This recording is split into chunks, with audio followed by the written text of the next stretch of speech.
Hey guys, today we're going to talk about calories. Had a question for gaining size: is calories all that matters? So, yes and no. And it means yes in the fact that if you are having enough calories coming in, you are going to be in a calorie surplus, ideally, right? You don't want to be in too much of a calorie surplus. If you are, you're going to start putting on excess body fat. Conversely, if you're not getting enough calories, you're not going to be putting on size. With the exception of possibly being a beginner or somebody who is really nailing in those macronutrients and getting enough sufficient rest and recovery, and you're very close to maintenance, or maybe the calculation is at maintenance but you're actually slightly higher. So calories are part of the equation. The other part is those macronutrients I mentioned earlier. If you are off on your macronutrients, if you're looking at 100% of your calories and 90 are coming from sugar, and then you got another 10 from fat, and there's no protein, you are not going to put on the right kind of weight. You're going to get fat. You're actually going to start having protein deficiency symptoms and whatnot. So you really want to have those macronutrients dialed in.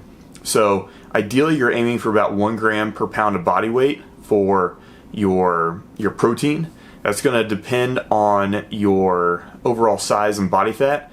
If you're someone who's very overweight or someone who's obese, I would aim more for what your lean body mass is. And you can get that from subtracting your fat mass and your lean body mass.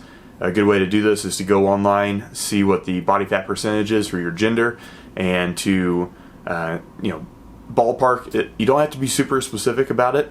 Ideally, you're just kind of finding out where those calories are.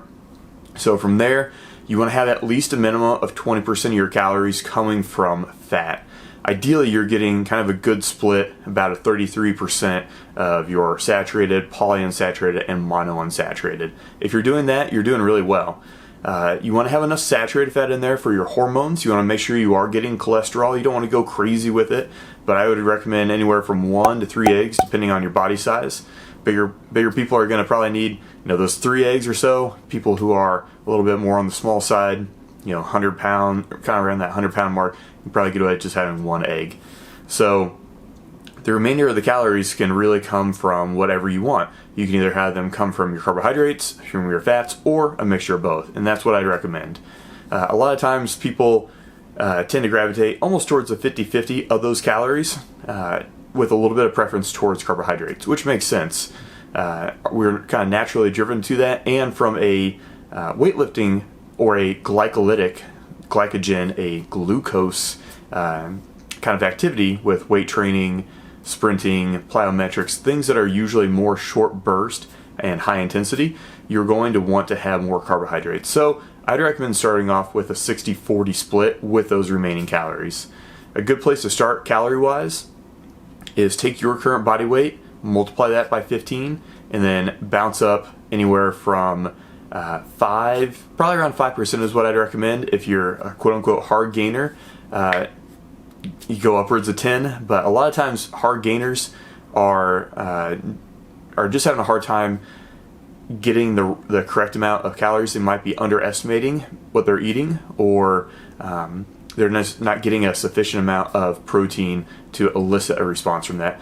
There are some people that are a quote-unquote hard gainer. Their metabolism is just very high, which you'd think is going through and just eating up calories left and right, but it's actually very inefficient, and so the body's not making use of those calories that you've brought in. So make sure you're getting enough of that. Make sure you're tracking it, and you go from there. If you have a hard time getting those calories in, I suggest going with a protein shake. I call it the mass shake, and you can find that in the description below. It's 1,500 plus calories. You're getting more than enough protein. You're getting a good amount of fat and carbohydrates, and they're all from natural sources. I don't care for any of the junk, the dyes, anything artificial. Try and get as much nutrients in as you can, which is kind of another side that we can talk about in another video. But make sure you're getting enough nutrients to go with those macronutrients, so your vitamins and minerals. If you want to see more workout videos that include a PDF that you can download, take to the gym with you, print off.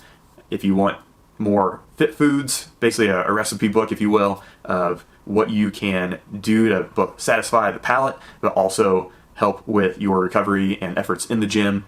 More vlogs, very similar to this, but in a more organized, broken down fashion that you can go step by step and really get the most out of it in an organized way. And basically, taking you from your fitness of A all the way through Z, giving you your blueprint fitness plan to get from beginner to intermediate to advanced, and anything in between. So check out davidtoddmiller.com for that. And if you guys have any questions, comments, put them in the comments below. Feel free to reach out at info@davidtoddmiller.com. And as always, have fun, work hard, and I'll catch you in the next video.